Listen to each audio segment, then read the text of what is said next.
Today I thought we would continue with chrome assembly, and this time it's going to be on the door handles. Some problems with the chrome still are happening, but this is mostly about, getting these guys apart and reassembling them. My car has never had matching keys. I think I can unlock the driver's door, but I've never been able to unlock the passenger door. I had the original handles re-chromed. They have key codes on them, and sure enough, the key code on the passenger side is different. So I'm going to try to assemble them after chroming and possibly rekey the passenger side with the extra parts that I have to make my car like it was when it was new with matching keys. Much of this has already been disassembled so that it could be re-chromed. Like this piece, for instance, was re-chromed. Here's what it looks like before chroming. So it gets worn, that part where your thumb pushes basically just wears through. This was probably the driver's side. This is the insert piece, which was re-chromed. This part here is visible on the outside of the car. I also have done a previous video on these handles. This is a reproduction handle, and there are some subtle differences, not too big. The biggest one for me is the interior piece is slightly different by design. The original has this ring inside the actual housing. This ring actually floats against this and creates a nice kind of soft feel when you push the handle in or when you push the button in. The Reproduction doesn't have this internal feature. The aftermarket is just smooth on the inside, but it has these little rails. And so basically you get metal to metal contact when you're pushing these things in and out, which it does work. But it really changes the whole feel of opening and closing the door because it's a little bit more of a metallic feel and it's just not quite as smooth. So I'm going to show you how these come apart because I didn't take video of it the first time. There's a couple differences. This is supposed to have a rubber washer here instead of a wavy spring. That just gives you a little bit of cushion when you let go of that. Once again, it's really just about feel. But this E-clip will pop off here. And then washer, in this case it should be the rubber one. This is the original one. And then it really just comes apart with an internal spring. So the real difficulty is getting this little grub screw out. It's got a little bit of a solid shaft and then it has a slot for a thin screwdriver. So like this jeweler screwdriver will fit in there. When it's threaded into the tumbler, it protrudes, and that is what you're seeing right here. That's what should be that screw pointing out. So when you turn the key, that is what moves in that slot, and that gives you that 90-degree rotation. But the only way to get the tumbler out is to remove that pin or that screw, and sometimes they're stuck in there pretty good. 60-year-old parts will be difficult to remove sometimes. So I'm going to remove these because I think I need the pieces internal to that for rekeying. So this one has, one section of the screw is broken off. So since half of the screw is gone, I'm just going to try to grab it with pliers and just, wiggle it loose as best I can. I have used some penetrating oil on there and it's been soaking for a bit, but like I said, these are old parts and sometimes you get lucky, sometimes you don't. So it does feel frozen in there. I can't wiggle it much at all. Seems kind of crazy that power tools are required, but I think we're going to be breaking out a lot of tools today to get this stuff working again.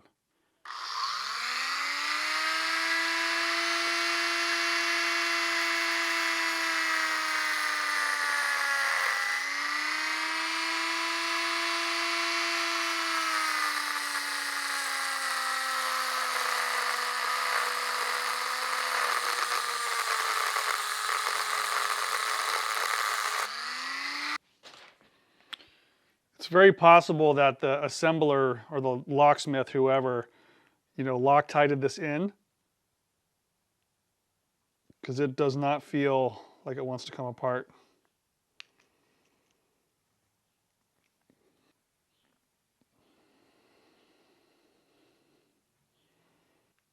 Yeah, I can see it turning. I don't know if you can see that on camera, but It is turning, it's just not turning all the way. So let me just use the smaller screwdriver now.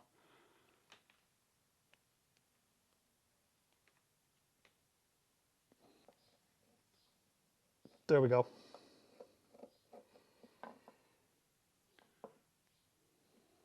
Now that's out. So I'm not worried about this. This is easy to replace. It's the internal threads that I'm worried about. Those inside here are hard to fix. Everything's fixable, but this is easy to replace. This is just a hardware store item. I'm gonna try to center punch and drill that so we can just get it removed. Once I get better access to it, I can try to save the tumbler, but right now there's nothing I can do to unscrew it. So I think I've got a little center mark on it. So I'm gonna go ahead and try to drill that out and just get it out.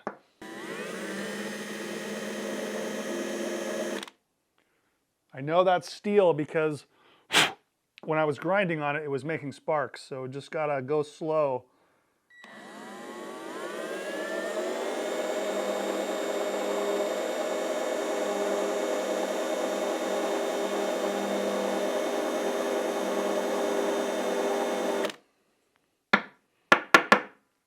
It's pretty well centered, so we just need to keep going.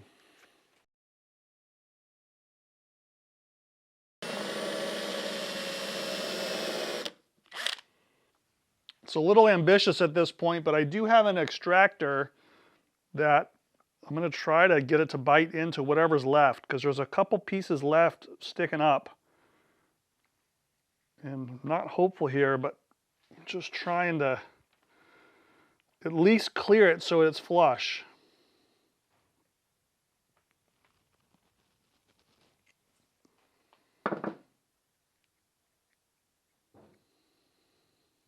Now it's a carbide burr to try to make that thing flush.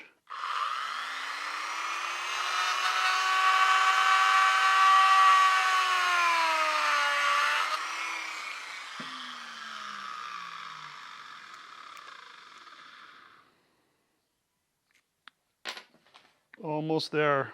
There we go. All right, so that one's out, and I might need some of the parts off this one, but you know, this is a nice piece of chrome, so I'd like to reuse that, but I'm gonna need to have internal threads on this in order for it to work again. So let's see what we can do now, put some tools away, and then try to get that rest of that out. This is a left-handed drill bit, and it's pretty small, so I'm gonna try to use the hole that's already there and just go a little deeper and see if it'll work its way out.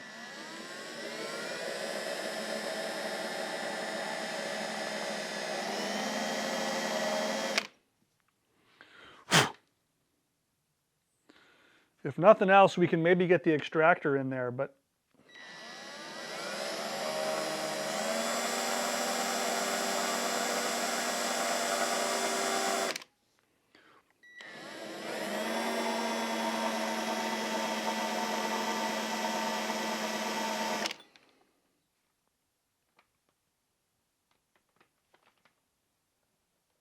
this time it's got a little bit of a bite to it.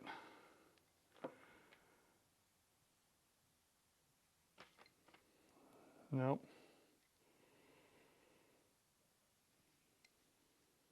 There's really not much of the threads left. This drill bit is about the right size, and we're right on the center.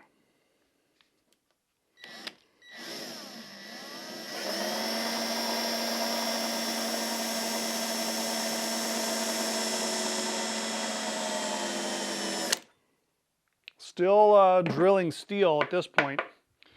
The stuff is all pretty small, but I'm here just checking that my tap is the same size and pitch as this good one. So it looks like M3 by 0.5. So I'm going to run the tap through there and see if we can preserve those threads.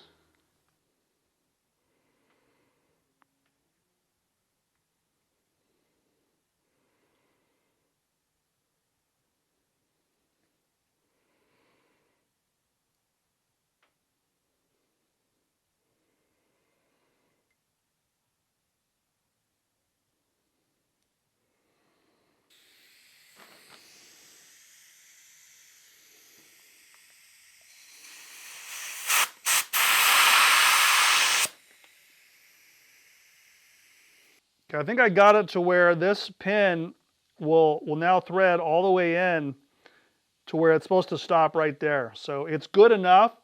The threads are not 100% anymore, but all it has to do is provide a firm, grasp so that when this thing spins, it just stops against this. It's not actually, it goes in that slot. So that's all it does. We just don't want it to fall out. So a little bit of blue Loctite. The only way to get the pins out, I think, is to drill through here, because it looks like when this was made, they just put plugs in there or peened it over. I can't really tell. So we'll go carefully on that and try to get it removed. Now, once that cylinder is out, there's a steel plate that slides in and out. It's actuated by this offset pin on the tumbler. That's what this plate looks like. It's got an offset hole in it. Now, this steel plate on this one is kind of rusted in there, which means it's not moving at all. So when you turn the key, it doesn't do anything. So that needs to be remedied as well. So just gonna go light taps here with the hammer. Try to break that free. I've already put PB Blaster in it, but yeah, wow.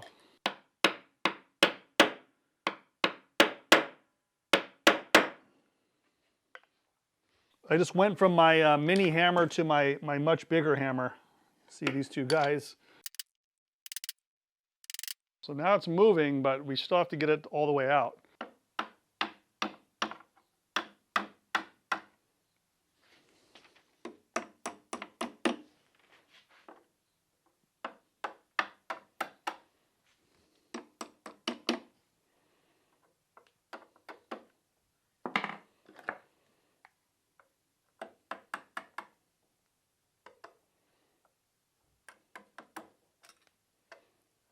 That's how it should move. It should move, nice and free. So we'll have to take this over to the wire wheel and get all that rust out of there. Years of neglect down inside that hole, so just working out all that rust. Yeah, there we go. So now it's shifting just like it should. Let me go wash my hands, get this oil off of there, but that's how it's supposed to work.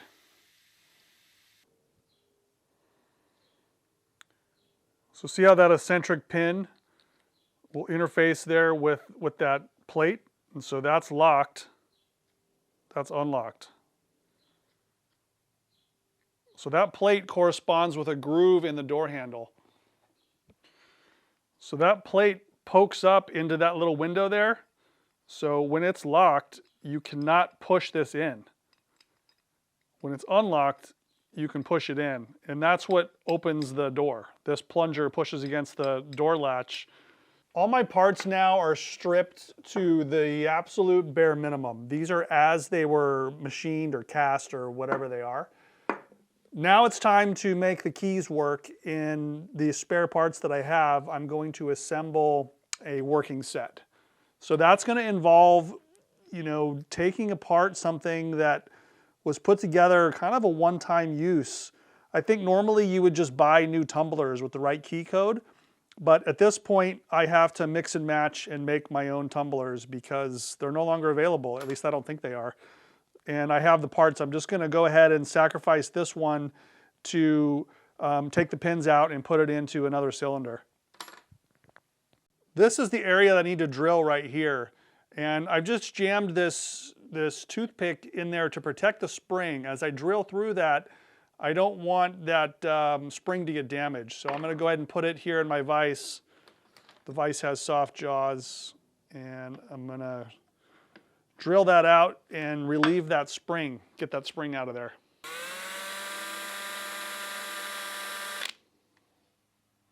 Larger drill bit now.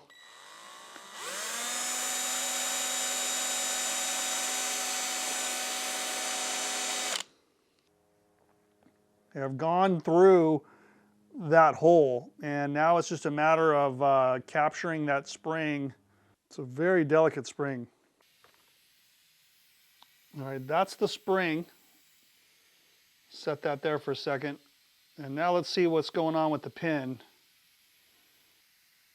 The pin wants to come out, but it's got a little bit of a burr right there. So I'm gonna get my Dremel and just clean off that edge. And that pin, I think, will come out. Oh, there it is. All right, so that is the pin and spring. Let me show you.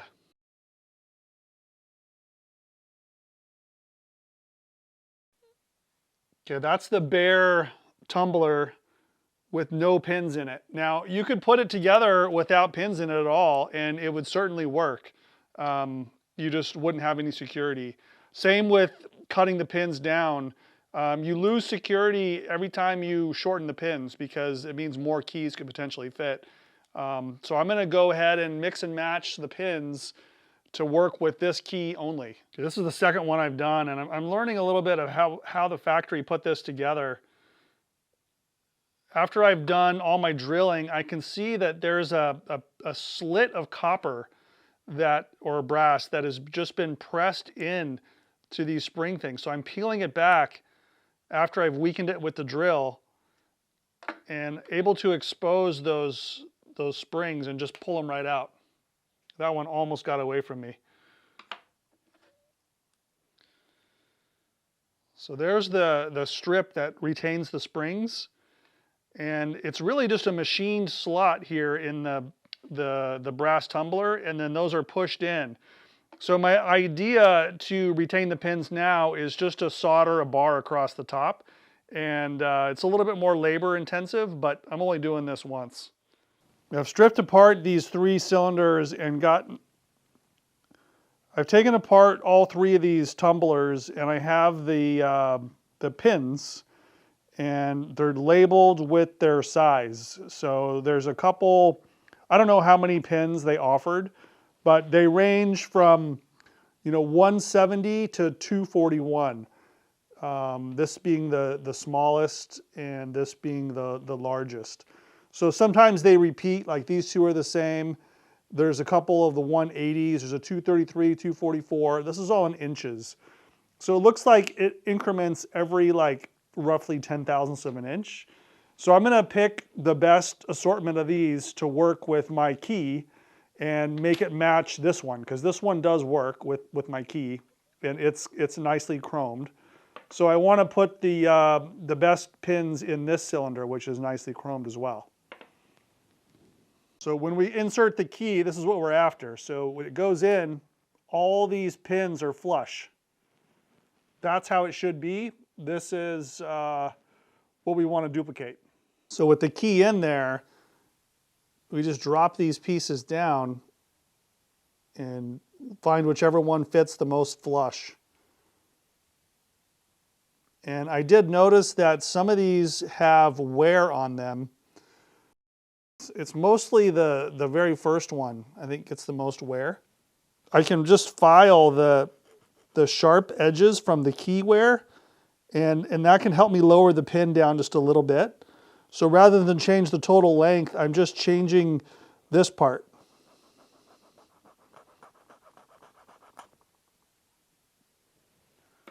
So that when I drop it in, it sits nice and flush.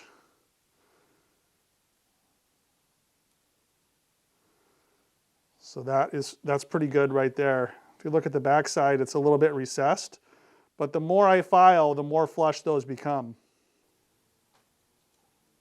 Now it's time to load the springs back in there and then come up with a way to captivate them.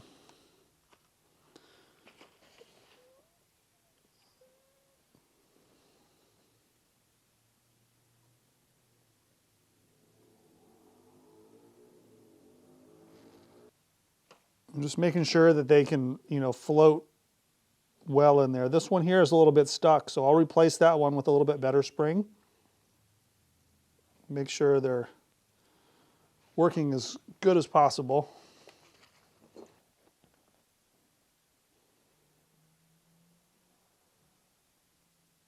Okay, I'm pretty happy with that spring action. So now we just need to come up with a way to lay something on top of here and just hold them all down so they don't pop out. So this is the piece I removed from the spring retainer feature. You know, I drilled the backside. Ultimately, I ended up just kind of peeling it off.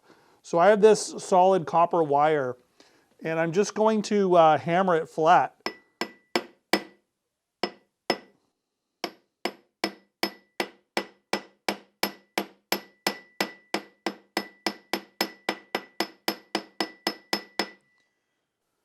And it's okay if it stands up a little bit proud. That was a pretty good guess, actually. That's pretty close. Just to be extra sure, I'm gonna solder it as well, just so it's trouble-free and doesn't come apart. We're just gonna use a tiny bit of solder.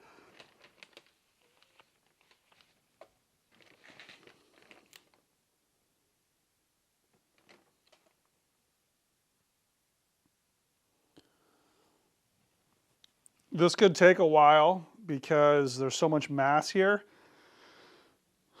But this soldering iron's cranked up to like 800, and eventually we should get some solder to flow, so just be patient. And too much of the heat was getting sucked into the vise, so I had to attach it with that real thin wire here. So thermal contact is less. Should be able to get it hot enough, we hope.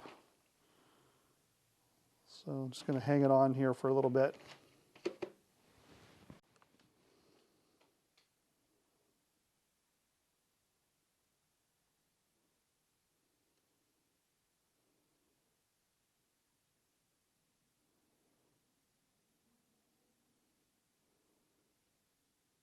That is it. I don't want to do any more solder than that. One, because I don't want to overheat the springs.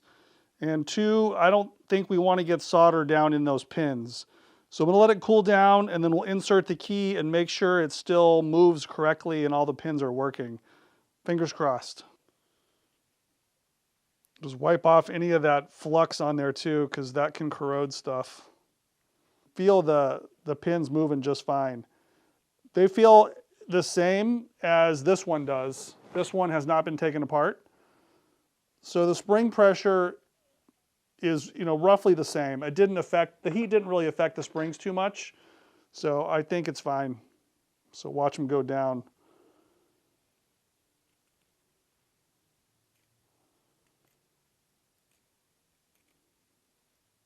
So I'll trim the back of that off and then file it down to make sure it still fits in the cylinder.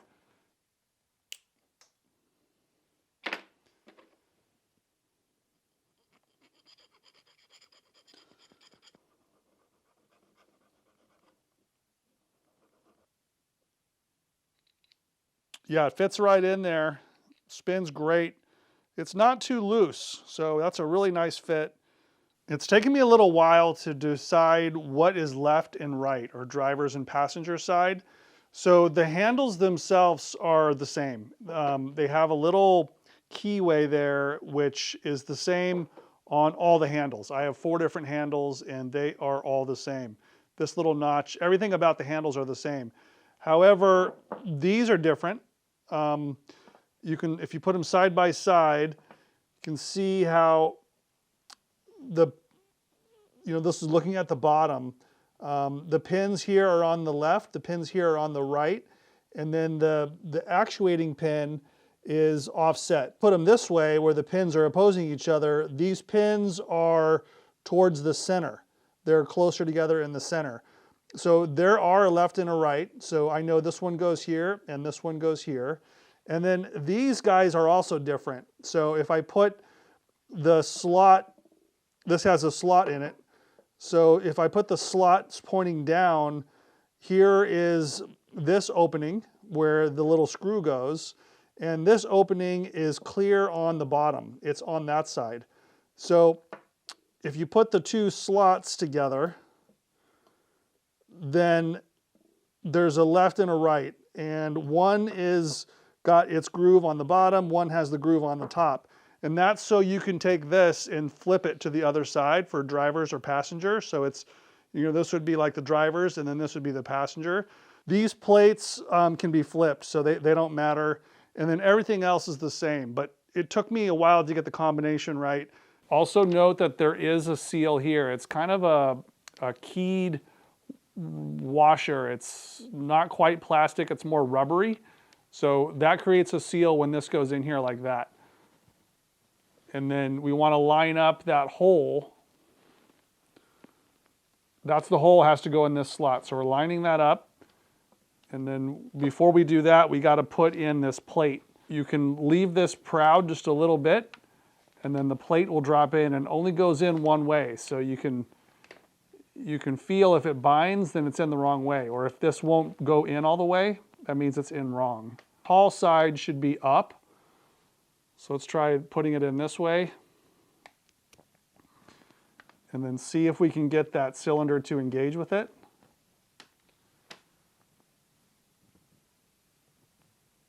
And we can't get it to fit in there. So then we're going to pull it out again and flip it.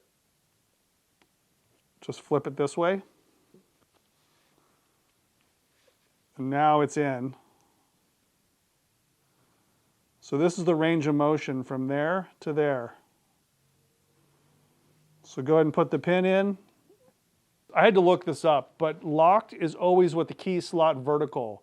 And in this case, this hump on the key points up. It's a little bit different than the ignition, but the teeth of the key point down. So if it points down and then you go to unlock it, it's the teeth towards the rear of the car. That's what I found on the 356 registry. I haven't checked my operator's manual, but it's probably in there. So once again, this is locked. You can't push the plunger in. There's no spring in it yet. And then this is unlocked. You can plunge it in. That's what I discovered. Luckily, I had enough parts to make a left and a right. Oh, I also put that washer inside. This has got that big, heavy washer.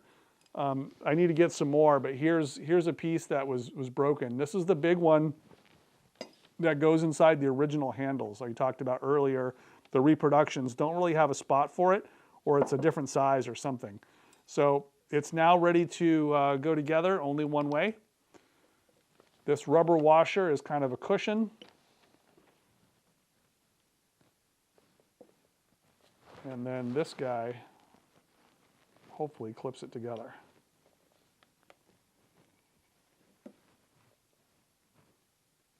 Is in there. So like I said, when the key is pointing down, it's locked. When the slot is vertical, it's locked. Put it in, turn it, open. So with these rubber bits in there, you really do get a nice feeling. It's not clunky, it doesn't rattle. This is got some movement, but it's not much. If you look at the center of this, it is pretty well centered. I measured the parts before and after, and that's about correct. There is a gap between the cylinder and the handle, but it's not a huge gap. It's basically, that's about correct. The chrome on this is not perfect. They basically over-etched it, and you can see like on one of these, there's a little bit of a hole.